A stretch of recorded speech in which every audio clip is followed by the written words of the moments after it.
From 2009 to 2017, I served as an infantryman in the British Army's Duke of Lancaster's regiment. I applied to join just before my 22nd birthday, and to be honest, I really didn't know what I was getting myself into. But after the initial shock of training, I found it was exactly what I was looking for. I won't bore you with all the cliches about the camaraderie or the spiritual satisfaction that duty brings, because for me, it was the structure I enjoyed the most. I had a terrible time in school, so much so that my mom and dad thought that I had a problem with authority. They thought I was mental for even considering the Army, and said I'd be thrown out within a week. But when the staff training you have all been to Iraq and Afghanistan 2 or 3 times apiece, and actually been in combat, it's a lot easier to pay them the respect they demand. And so, just a few months of training, I went from a dickhead layabout with a reputation for getting myself into trouble to an infantry soldier, fit for service in one of the finest armed forces in the world. I joined a little bit too late to see Iraq, but I ended up going to Afghanistan for 6 months over 2013 to 2014 as part of an Afghan Army mentoring team, or OMLET. Soldiering was my life. I didn't want to do anything else, and I could see myself pushing 50 and retiring as some crusty old sergeant with a big fat pension and plenty of time for golf and the grandkids. But as the saying goes, God laughs at those who make plans. In my 8th year of service, so just after I turned 30 in 2017, there was an accident during a training exercise in Wales, and I suffered a pretty severe back injury. I did some rehab for a while, and I suspected that I'd be medically discharged, but the notice came and I was devastated. I put so much faith in the rehab process that I hadn't mentally prepared myself for the worst to happen. So once I was out of the Army, I just felt lost. I worked 4 different jobs in the year after I got out. I'd work somewhere for a few months, get sick to my back teeth of the job and the people, and then move on to something else, hoping the results might be different. I found the work dull. I had sawed-all respect for most of my bosses, and most of my colleagues were a major pain in the arse. But no matter where I went, it'd be the same routine every single time. Get job, get bored, get shut. But then finally, I got a phone call from an old mate who was still in the regiment. He knew that I was having a rough time in the civilian job market, but he also said that he might just have the solution for me, and that solution came in the form of a very unique employment opportunity. The Democratic Republic of Congo, or DRC, is one of the most war-torn countries on Earth, and since 1950, it's been embroiled in 7 major civil conflicts. The near non-stop violence means that vast swaths of the country are now lawless and are completely at the mercy of rebel militias or criminal gangs. These groups are often indistinguishable from one another, both in appearance and in their method of violence. But they both have something else in common, in that they both found a truly diabolical way of financing their operations: the poaching of rare and endangered African animals. In the early 2010s, the situation in one of the DRC's national parks got so bad that the country basically begged the international community for help. In Virunga National Park, poachers were killing rare birds, reptiles, antelopes, even hippos for their teeth. But the thing that really caused international outcry was when they started targeting the elephants and gorillas. Virunga is one of the few remaining habitats of the critically endangered mountain gorilla, so when conservationists noticed that they were being shot, caught, or killed in poachers' traps, they were devastated. African forest elephants are also critically endangered, so when the poachers started killing them just to hack off their tusks and leg it, global wildlife charities reacted in a similarly furious fashion. And in the end, the European Union decided to set up what's called the Virunga Foundation, which took its entire African conservation budget and poured it into the defense of Virunga National Park. The foundation inflated the park's budget by around 80%, and then essentially took responsibility for both the park's conservation efforts and its overall security. They employed dozens of additional park rangers and supplied them with small arms, and then, after only the most minimal of training, would send them out to deter poachers and evict illegal farmers from the boundaries of the park. However, while the rangers' initial efforts proved effective, it drove the poachers into an ad hoc alliance with a group of armed rebels known as the Democratic Forces for the Liberation of Rwanda, or for short, the FDLR. In late 2015, when a group of rangers and government soldiers attempted to evict one of the last illegal farmers in Virunga, they were ambushed by a team of poachers and FDLR fighters. When the smoke had cleared, 15 soldiers and 1 park ranger laid dead. And in a bid to preserve human life and at the direction of both the Foundation and the Congolese government, The Rangers ceded ground to the poachers and rebels. They hoped the move might put an end to the violence in Virunga, but they were wrong. In August of 2017, 5 park rangers were attacked while on a routine patrol near Lake Edward. They were first pinned down by a sniper firing from a distant tree line, and then as they struggled to escape, assault teams descended on them from 2 opposing directions.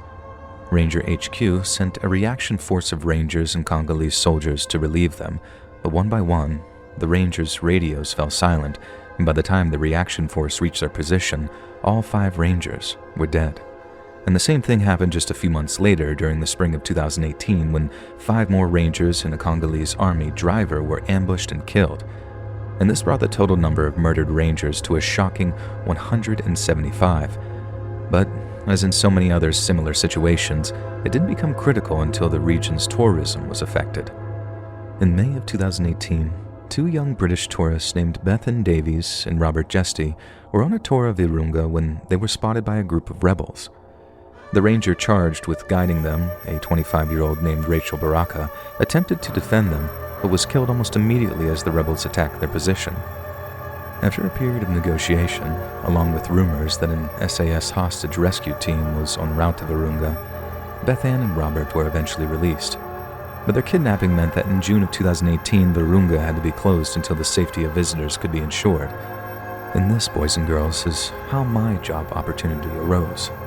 And by the summer of 2018, almost every citizen of Eastern Congo knew exactly how dangerous it was to take a job as a ranger.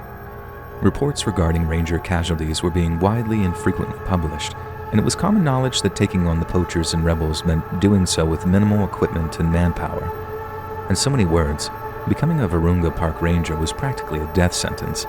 So as you can imagine, their recruitment levels dropped off dramatically. At least until they brought in the requirements and extended an invitation to international applicants. If you had any experience as an infantry soldier, the Virunga Foundation was offering very generous pay packets to anyone willing to help train and mentor the ranger teams. As I mentioned earlier, being on that Afghan omelet team meant that I had the exact expertise that they were looking for. It would be dangerous work, and there was every chance that I'd end up getting shot at. But for me, hearing that only sealed the deal. By some bizarre twist of fate, I had a golden opportunity to carry on soldiering, and you can bet your bottom dollar that I grabbed hold of that opportunity with both hands, like a chimp ripping its owner's face off. And just a few weeks after getting that phone call from my mate in the regiment, I was boarding a plane at Manchester Airport, bound for Eastern Congo. 18 hours later, I landed at Goma Airport at around 4 a.m. local time, then met up with my contact in the arrivals lounge. When I was first told about the former Green Beret, whose job it was to orientate international recruits, I pictured some Chuck Norris lookalike who ate bullets, pissed petrol, and crapped rolls of barbed wire. But when I walked into the arrivals lounge, the bloke holding the sign with my name on it looked more like a cross between Jim Morrison and Charles Manson. And I remember thinking, there's no way this guy is ex-special ops. But then, the more we talked, the more I realized that he was every bit as legit as he'd been made out to be. His name was Jason, but everyone called him Top because he retired as a first sergeant. He was also the top guy when it came to international recruits, so I suppose taking his title as a moniker just made things easier for people. He was in his 40s, had shoulder-length graying brown hair that was receding up top, and then a bushy coppery beard that was a silvery gray around his chin. With his bead bracelets, lion claw necklace, and tea-shade glasses, he resembled some kind of New Age safari tourist. But the lingo he used, the way he carried himself, and the fact that he was almost fluent in the local language all made me think, yeah, this bloke's the real deal. From Goma Airport, we traveled by minibus to a much smaller airstrip in the southern section of Virunga National Park.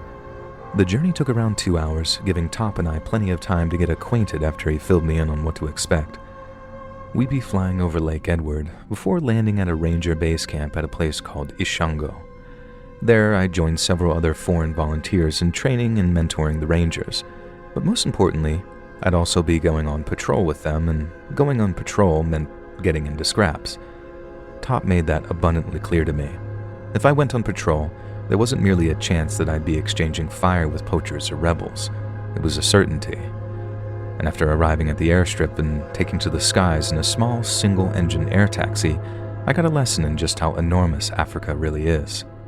For scale, the largest lake in England is Lake Windermere at 5.7 square miles, and comparatively, the largest lake in Scotland is Loch Lomond, which clocks in at a whopping 27 square miles. But then Lake Edward, which separates the northern and southern portions of Virunga National Park, has a jaw-dropping surface area of 897 square miles. At one point, while we were flying over it in what amounted to a rusty tin bucket with a propeller attached, it looked like we were out at sea, flying across the friggin' Atlantic or something. You could only barely see land off to our left, and the invisible shores off to our right were so far away that they weren't even in the Congo anymore. They were in Rwanda. Top and our pilot seemed to find a great deal of amusement at how anxious I was.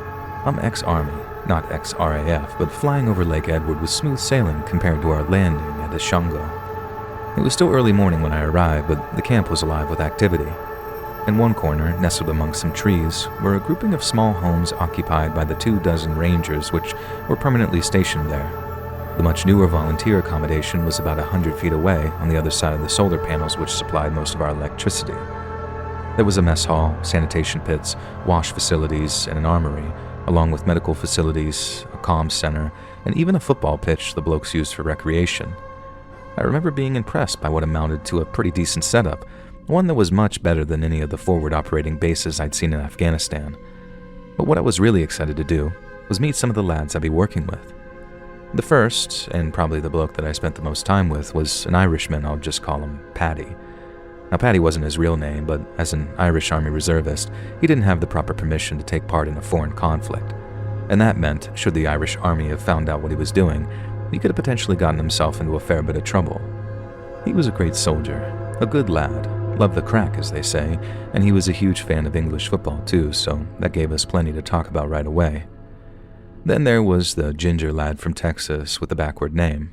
Everyone called him Tanner, which I assumed was his last name, but then his full name turned out to be Tanner Scott. I asked him if some sort of mistake had been made on his birth certificate, because surely his name should have been Scott Tanner, but surprisingly, he couldn't see the joke. What he could do, on the other hand, was shoot the arse off a fly at 300 yards, which meant that I didn't give a toss my jokes didn't land, as long as shots like that did. Then there was Manu, the French bloke, who said that he'd fought in Malia before hearing about the plight of the Virunga Rangers. And then there was Nick, another American who was a massive animal lover and Tanner's polar opposite in almost every conceivable way. They had their fair share of disagreements, but there was a mutual respect between the two of them, so they worked well as a team. But perhaps the most intriguing of all the blokes on my training team was Yuri. Yuri was an absolute unit of a man, who looked a bit like the bloke Jason Momoa played in Game of Thrones. He claimed he was a mercenary, and sounded very, very Russian, but then when I asked whereabouts in Russia he was from, he almost blew a casket. He said he wasn't Russian, but he hated Russians, and that he was from a place called Moldova, where hating Russians was a sort of national tradition. And after that I thought that he'd got the hump with me, but it turns out that was basically Yuri's default mood, at least when dealing with humans anyway. And that's because Yuri, despite being built like a brick outhouse, was a vegetarian, and when it came to loving animals, Yuri made Nick look like Colonel Bloody Sanders. And unlike the rest of us, who were only too happy to take the Foundation's money in exchange for our services, Yuri had volunteered in the truest sense of the word, as in, he was working completely free of charge. Thanks to his exceptionally dodgy line of employment, he didn't need the Foundation's money. The only reason he was there was because he loved animals and he despised what the poachers and rebels were doing. Then when I asked him how he reconciled his love of nature with his penchant for killing poachers, he told me something I never forgot. The poachers are like rats, he said. They will kill the elephant and gorilla until none remain. Then what will they do? When they have nothing left to sell and nothing to eat, they will only slaughter each other. Better to send them to hell now, while their bellies are still full. We'd all fought in our fair share of mostly pointless bullcrap wars, most of which were based on lies and greed, of course. So to be somewhere we'd chosen, doing something good for once, it felt like it was good for our souls. But if it was good for our souls, it certainly wasn't easy on our minds or bodies. Patrolling the banks of the Simliki River could be tough going, but then hiking up into the foothills of the Renzori Mountains had us absolutely gassed. The wildlife was a huge problem, quite literally when it came to the likes of elephants and hippos, who can become very aggressive when they feel you're getting a little too close to them or they're young. I was probably the most afraid of things like spiders and scorpions, but ironically, while their bites and stings could be incredibly painful, they weren't the things that you had to really keep your eyes peeled for.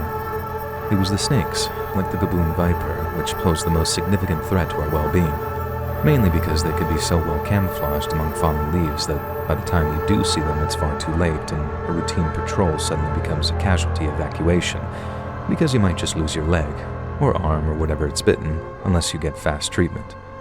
We were told that the bats who roosted up in the trees in the forest were riddled with things like rabies and even Ebola, and that if we got guano anywhere on our bare skin, especially around our mouths and faces, we were to report to the medics immediately because it was a potentially life-threatening level of exposure. We were also told to be on the lookout for bees and wasp nests because, if disturbed, their African variant had been known to pursue interlopers relentlessly before stinging them to death. And we had to worry about aggressive monkeys or baboons, and the crowned eagles that nested up in the mountains could blind you in a dive bomb attack launched from nests that you wandered too close to. We also had to keep away from the freshwater snails who carried parasites that make death feel preferable to going to the toilet. But without a doubt, the thing that scared me the most were the tsetse flies. Tsetse flies are a little bit like horse flies in that they're the size of a housefly but will give you a pretty nasty bite. However, unlike horseflies, who as far as I know can't pass on any disease, tsetse flies can pass on a nasty little parasite which causes something called sleeping sickness. The early signs are things like headaches, high temperatures, and joint pain, and so at first it seems like little more than a stubborn cold. But then later, once the parasite invades the central nervous system, it can cause some horrifying symptoms. I'm talking about things like distinct and frightening personality changes, mobility issues, and a sudden desire to sleep during the day and stay awake during the night. Then, without treatment, the afflicted can grow weaker and weaker until they pass into a coma and die. Seeing as there are no vaccines for the disease, everyone at base camp, Congolese included, were absolutely terrified of tsetse fly bites and the sleeping sickness they caused. But thankfully, preventative measures meant no one came down with it, at least not while I was there anyway. Those were just the natural hazards that we had to worry about, but it was the unnatural ones that posed much more of an active and deadly threat. I remember the first time that we were out on patrol, the first of many snipers' bullets whistled past me. We were walking through fairly long grass at the time, so we were able to hit the deck and wait it out until it was safe to get moving again. Usually speaking, a small group of poachers would see a much larger ranger patrol and take a couple of pot shots at them and then just scarper while we were all in cover. They were terrible shots and probably didn't even zero their weapons properly because who needs accuracy when you're shooting an elephant? But that being said, it never failed to get the blood pumping whenever you heard that crack or whiz depending on how close the shot came. Back when I was in the army, if we took shots from a sniper, we'd have our machine gunners ripping up the horizon, or we'd be calling in airstrikes on positions we even thought might be occupied by said sniper. But then, with the Virunga Rangers, we had to hold our fire as much as possible out of consideration for the wildlife. The poachers shot at whatever the hell they wanted, whereas we had to be absolutely certain about our targets and we couldn't open fire. It was very reminiscent of Afghanistan, so it was something I could adjust to. What I couldn't adjust to was almost being completely outgunned by the enemy.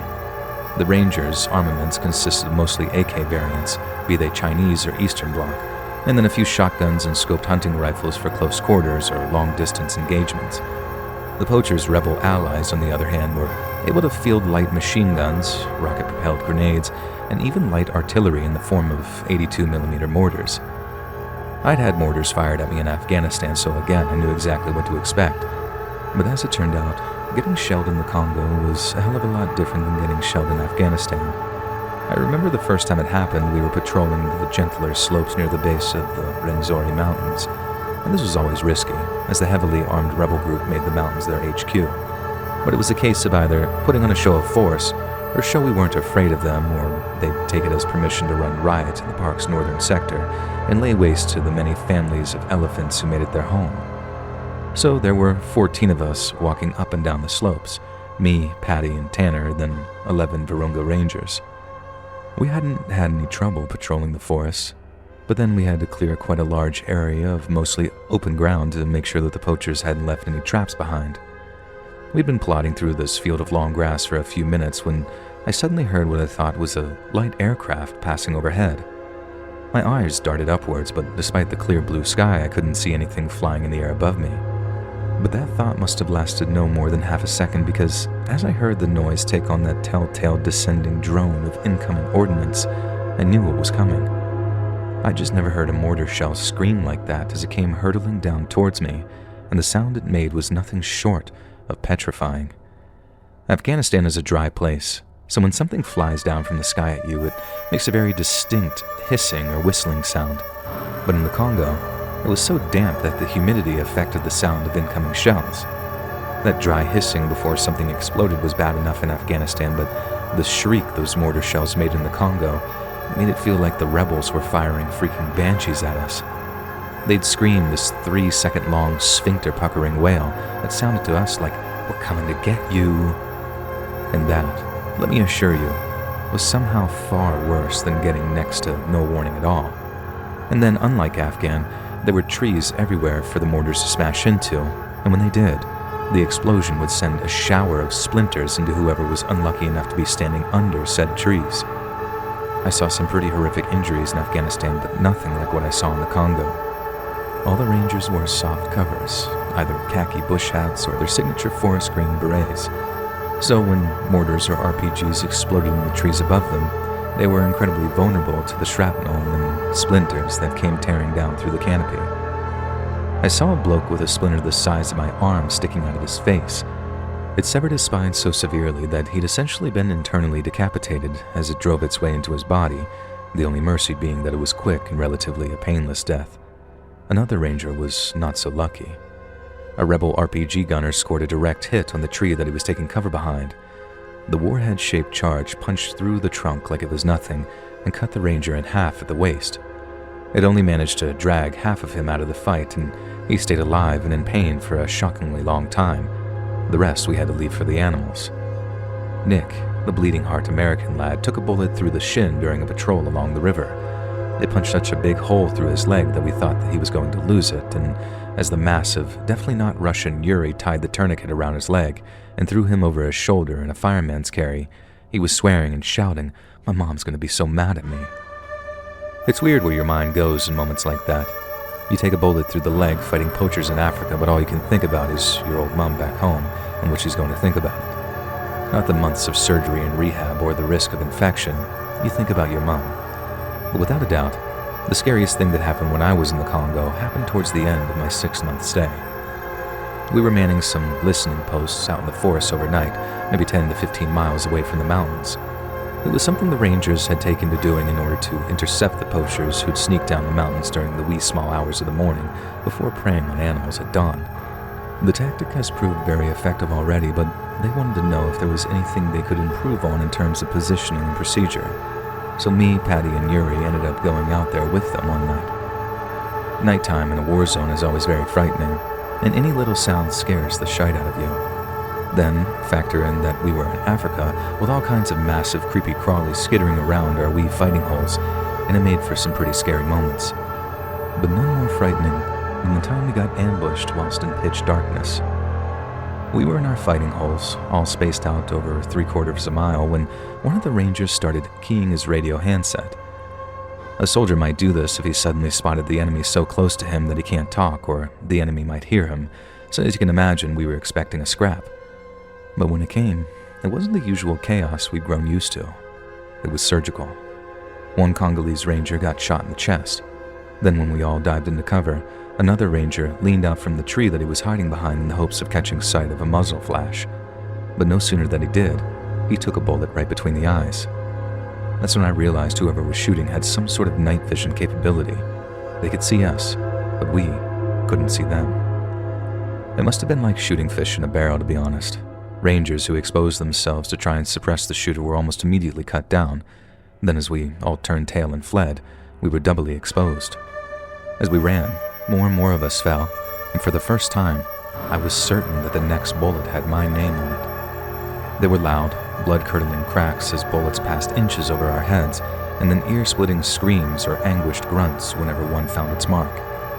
It was easily the single scariest combat experience I had ever endured, and to this day, I'm not sure how I was able to walk away from it unscathed. Not when so many others didn't.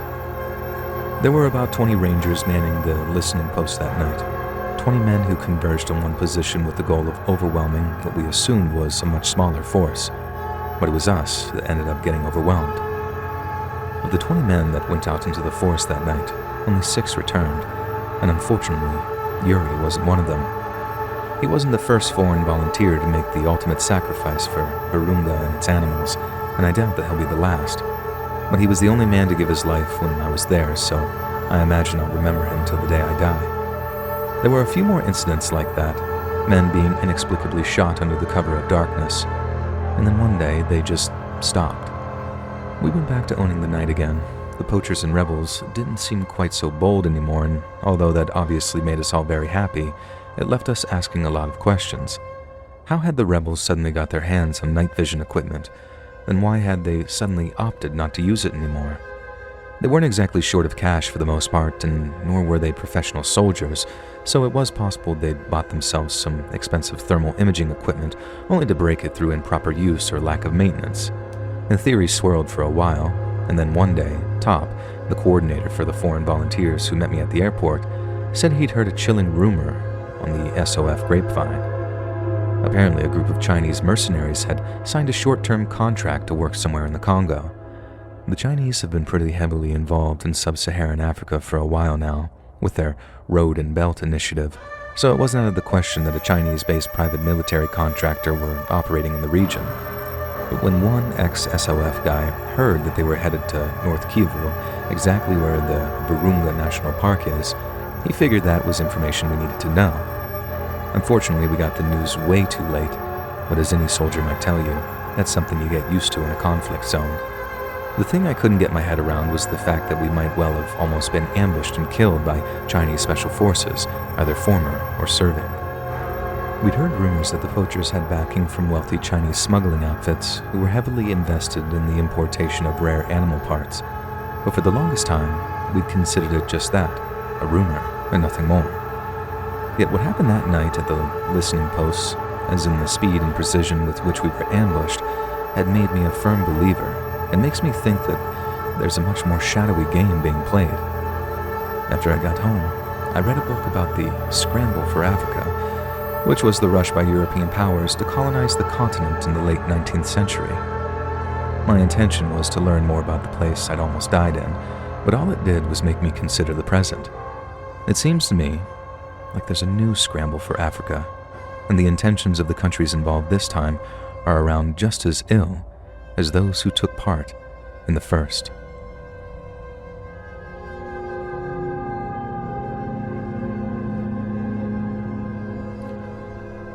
Hi, let's read. This story was shared with me by my late grandfather, who has long since passed away. He used to tell it to us as kids, sitting by the fire on cold, quiet nights. At the time, we thought it was just one of his wild tales meant to entertain us. After his passing, I found his journal among his things, and there it was, written down by his own hand. Now, reading it gave me chills all over again, as I always thought these were just fantasies in his head. But now I'm sharing it with you exactly as told to me because I think it deserves to be remembered. So thank you for sharing if you do. Long ago, back in the summer of 1925, I applied for a job as a game warden on a large country estate. I'd grown up in rural England, and as a boy I'd spent countless hours walking the local woods and fields and learning the habits of game birds, deer, and other wildlife. I had and still have a huge passion for the great British countryside, and so with that in hand, I approached the estate manager of the nearby Capsthorne Hall. I handed Mr. Wilkinshaw a letter of recommendation from the local rector, a man who'd known me since I was a boy. Back in those days, character counted just as much as ability, but the letter didn't appear to sway Mr. Wilkinshaw in the least bit. He told me that being a game warden was no job for a young man such as myself, and that even if I was bullheaded enough to disagree, Capsthorne Hall wasn't the place for me to start. I tried to plead my case, but Mr. Walkinshaw was steadfast in his dismissal, at least until I'd turned my back on him and walked away a few steps. It was then that he called after me and told me if I was serious about working with him, I should return the next morning and after rethinking my proposal. Well, I thought about it and decided that I still fancied life as a game warden, and so back I went the next morning to talk to Mr. Walkinshaw. Impressed at my return, Mr. Walkinshaw invited me to partake in an on-the-stop interview, which thankfully was far from formal. He took me on a walk across the grounds, quizzing me on my knowledge of wildlife and how I'd handle trespassers or poachers. I had to demonstrate that I could recognize the tracks of different game animals and predict their movements. Then, as for the areas of knowledge I was lacking in, Mr. Walkinshaw assured me that he'd fill in the gaps. I'd receive ample instruction on the handling, maintenance, and use of firearms. I'd also be taught how to track a poacher's path, how to mend a broken pheasant pen, and how to set snares or traps with precision. However, once I had proven my competence, Mr. Walkinshaw informed me that perhaps the most important factor wasn't my proficiency, it was how much I could be trusted. The landowners often entertained guests for hunts, and it was vital to ensure their enjoyment without any disruption or violation of their privacy. I assured them that I could do the job quietly and efficiently, and that the lord of the manor's private business was of no interest to me whatsoever. Then, only then, was I offered the position, which came with accommodation in the form of a small cottage on the edge of the estate.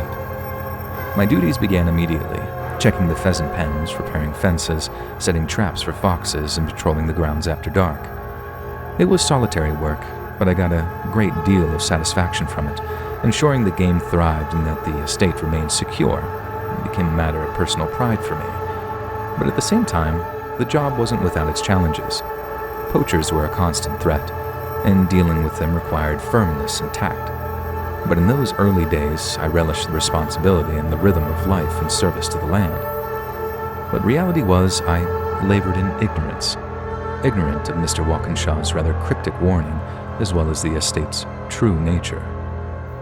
It was a clear, quiet night in the late autumn, the kind where the air is still balmy, but the faint rustle of leaves can carry for miles. I was doing my usual rounds, patrolling the far edges of the estate near the woods that bordered the nearby moors. The pheasants had been restless that week, and I suspected a fox had been prowling close to their pens. So, with my lantern casting a soft golden glow ahead of me and my shotgun rested comfortably in the crook of my arm, I carefully and silently patrolled while keeping my ears and eyes peeled.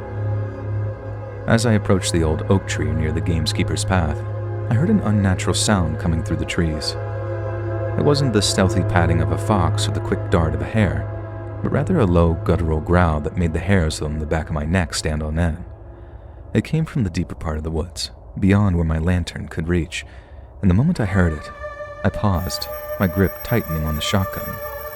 And then I saw it, just beyond the trees where the shadows grew thick. At first, it looked like a man crouched low on the ground, but there was something about the way it moved, something that seemed wrong to me. Its shoulders were hunched and too broad, while its limbs seemed far too long to be those of a fox or even a deer. The moonlight caught its eyes, reflecting a yellow gleam that sent a shiver through me. It sniffed the air, and I could see the glint of sharp teeth in a mouth that seemed too large for any human face. My instinct told me to retreat, but my duty held me fast. Poachers I could deal with, predators too. But this was something else entirely. I raised my shotgun, calling out, "Who's there?" with my voice sounding steadier than I felt. The figure straightened, and that's when I saw its full height, taller than any man, with a body covered in coarse, dark fur. Its hands, or claws, whatever they were, hung at its side, long and sharp, and as my eyes found them, I began to question the strength of my shotgun. It stepped forward, slowly and deliberately, and I felt rooted to the spot. Was it a man in some terrible costume, an animal disfigured by disease? I asked 1,000 questions in just a few short seconds, but no answer satisfied my terror. Its growl deepened, reverberating in my chest like thunder. I raised the shotgun, then fired a warning shot into the air. The sound echoed through the woods, startling a flock of roosting birds into flight, but the creature didn't flinch. Instead, it let out a bone-chilling howl that started low but rose into a piercing wail. My heart pounded. I took a step back, and then another, and another. Thankfully, the creature advanced no further and instead stood its ground, watching me with eyes that glowed in the bright silvery moonlight. Then, as quickly as it had appeared, it turned, dropped back down to all fours, and then melted into the shadows of the trees. I stood there for what felt like hours, my breathing ragged and my shotgun trembling in my hands. Then when I finally found the courage to move, I walked briskly back to the estate, lantern swinging wildly at my side. The usual sounds of the woods unnervingly absent.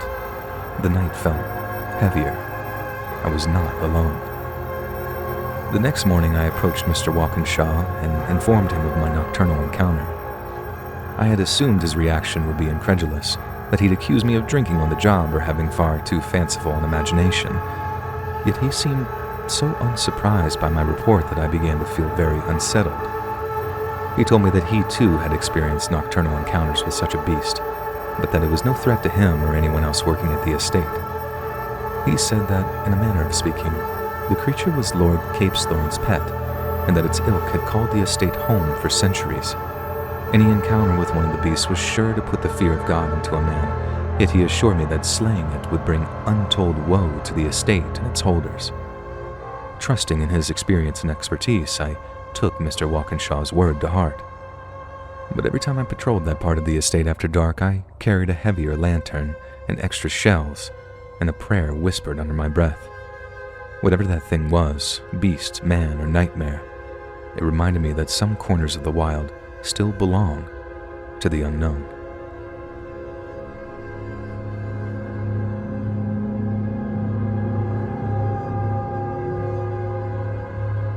I recently came across a collection of old letters at an estate sale in Edinburgh, Scotland. They were tucked away in a weathered trunk marked simply with the name C.E. Brady.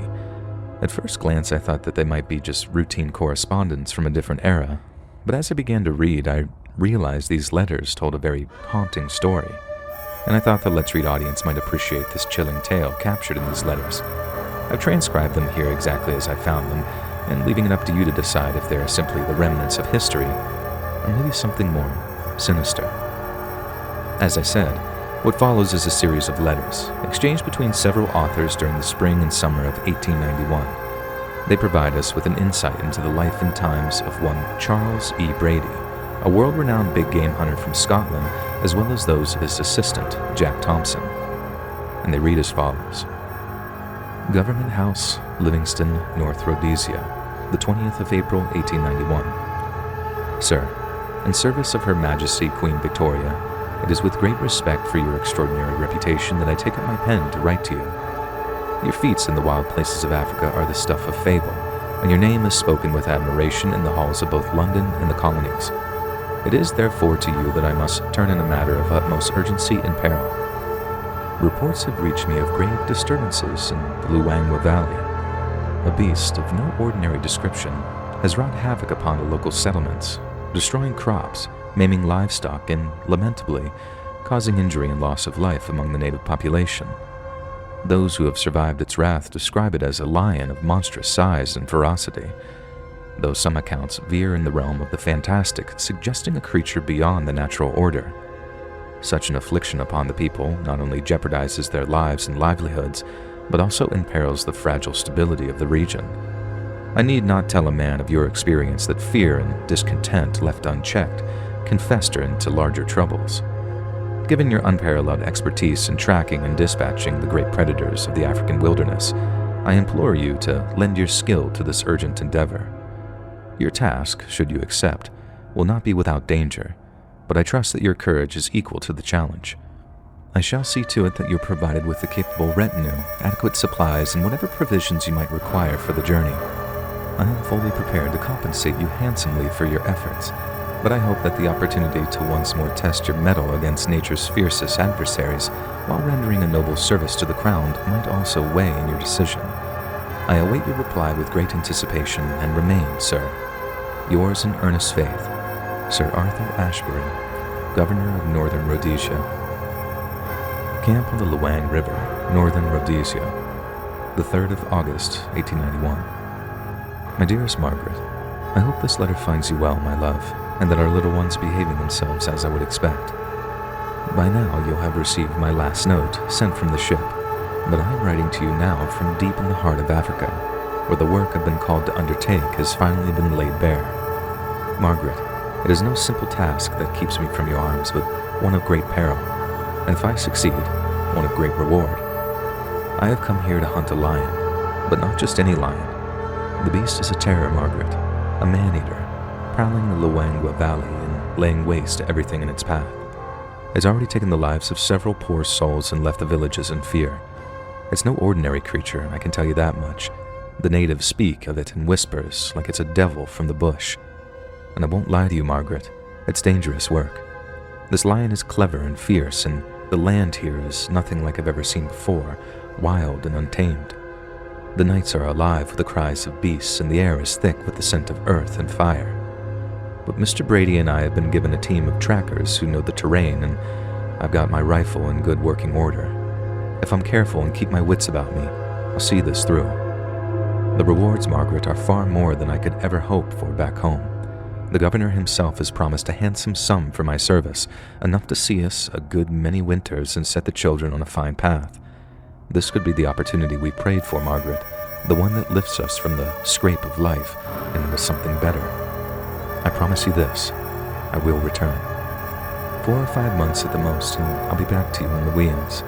Until then, I ask you to keep me in your prayers and know that every step I take, I carry your love with me. You're the strongest woman I know, Margaret, and it's your face that keeps me steady when the shadows grow long. Kiss the little ones for me and tell them their father will soon be home with the tales of Africa and a heart full of love for them all.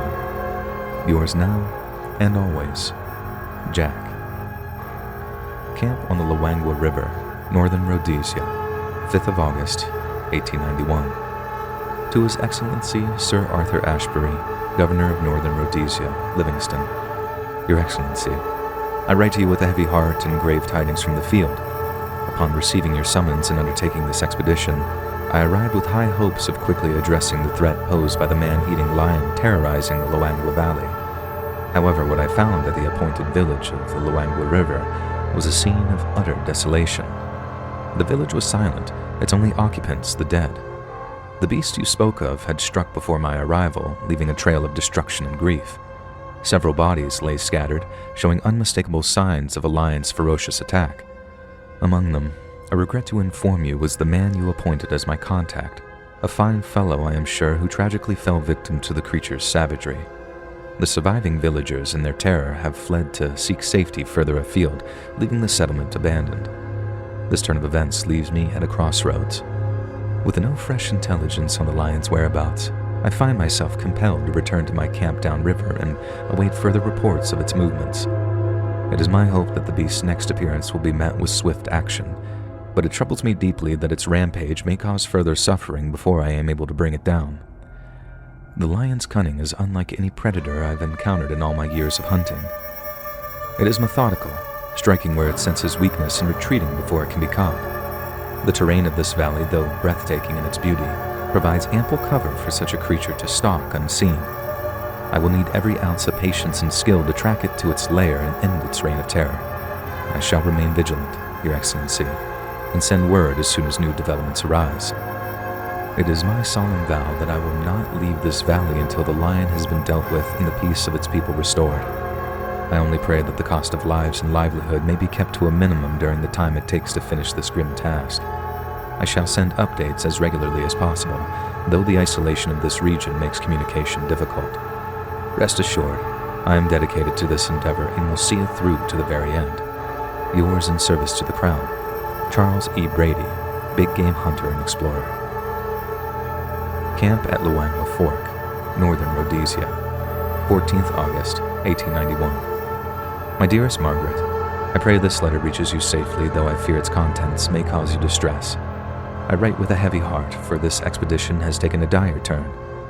What we thought was a single dreadful foe has proven to be far worse, and the task before us is now greater than I could have ever imagined. We've been tracking this lion southward along the river, following its bloody trail, when word reached us of fresh attacks in the northern villages. At first, we dismissed it as an error, a case of frightened minds spreading false alarms. But the reports persisted, and when we examined the patterns, a horrifying truth emerged. There is not one man-eater, but two. The realization chilled me to the very bones. These lions are no ordinary beasts, Margaret. They work in tandem, like a force of darkness bent on tormenting this land. As one strikes in the south, the other moves north, leaving destruction and death in their wake. The people here speak of them as demons in lion form sent to punish the living. I am no superstitious man, but looking into the devastation they have wrought, I can see how such fears take hold. We are left with no choice but to divide our strength. Mr. Brady will remain in the south while I make my way northward to defend the villages there. It is a grave risk, splitting our forces this way, but it's the only chance we have to shield the people from further loss. I trust that God will guide my hand and give me the strength to stand against this evil. The situation is desperate, Margaret. I won't lie to you. These lions are cunning and relentless, and the fear they sow weakens the resolve of even the strongest among us. But I cling to the belief that good men, Christian men, will prevail. We fight not for glory, but for the lives of the innocent, and I know in my heart that such a cause cannot be in vain. Please, my love, keep me in your prayers, and as I keep you and the children in mine. I hold your image close to my heart, and it gives me courage when the nights grow dark and the shadows press close. And I promise you, Margaret, I will return to you no matter the trials that lie ahead. Tell the little ones their father loves them dearly and that he fights for them, for their future, and for the good of all. I will write again as soon as I am able. Yours, with all my heart, Jack. Camp at Mwamba Crossing, Northern Rhodesia, 1st of September 1891. To Mrs. Margaret Thompson, Yorkshire, England. Dear Madam, it is with profound sorrow and the heaviest of hearts that I write you today. I regret that my words must carry such grief to your home, but it is my solemn duty to inform you of the passing of your husband, Jack, who fell in the line of duty during our efforts to protect the villages of the Luangwa Valley from the scourge of the man-eating lions. Jack gave his life valiantly in the defense of others. His courage and selflessness saved not only the village he fought to protect, but also countless lives that would have otherwise been lost to the terror that has plagued this region. He stood his ground against overwhelming odds, and in doing so, he displayed a bravery that will not be forgotten by those who owe him their lives. Please allow me to assure you that his sacrifice was not in vain. Jack's actions turned the tide of our campaign, giving us the means and time to finally end the threat of these terrible creatures. I can also tell you with complete sincerity that Jack saved my life on more than one occasion during this expedition. Without his steady hand, sharp mind, and fearless heart, I would not be writing this letter today. He was a good man, Mrs. Thompson, the very best of men. Arrangements have been made for his body to be repatriated to England at the earliest opportunity. The governor has authorized a generous dispensation to cover all costs associated with his return and funeral, so that he may be laid to rest with the dignity and honor he so richly deserves. Additionally, further support has been arranged to assist you and your family in this most difficult time.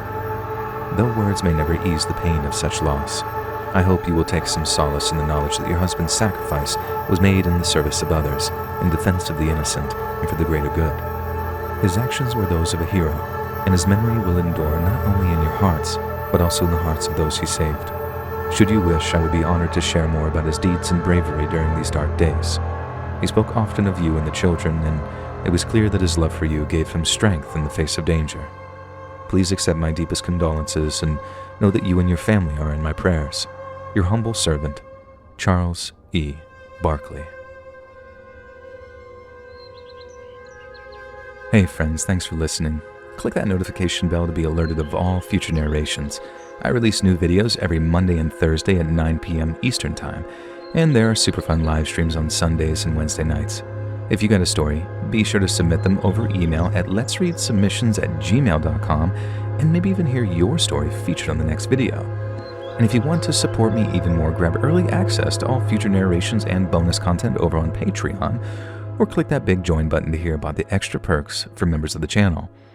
And check out the Let's Read podcast, where you can hear all of these stories in big compilations located anywhere you listen to podcasts. All links in the description below. Thanks so much, friends. And remember, in Jesus' name, boom shakalaka.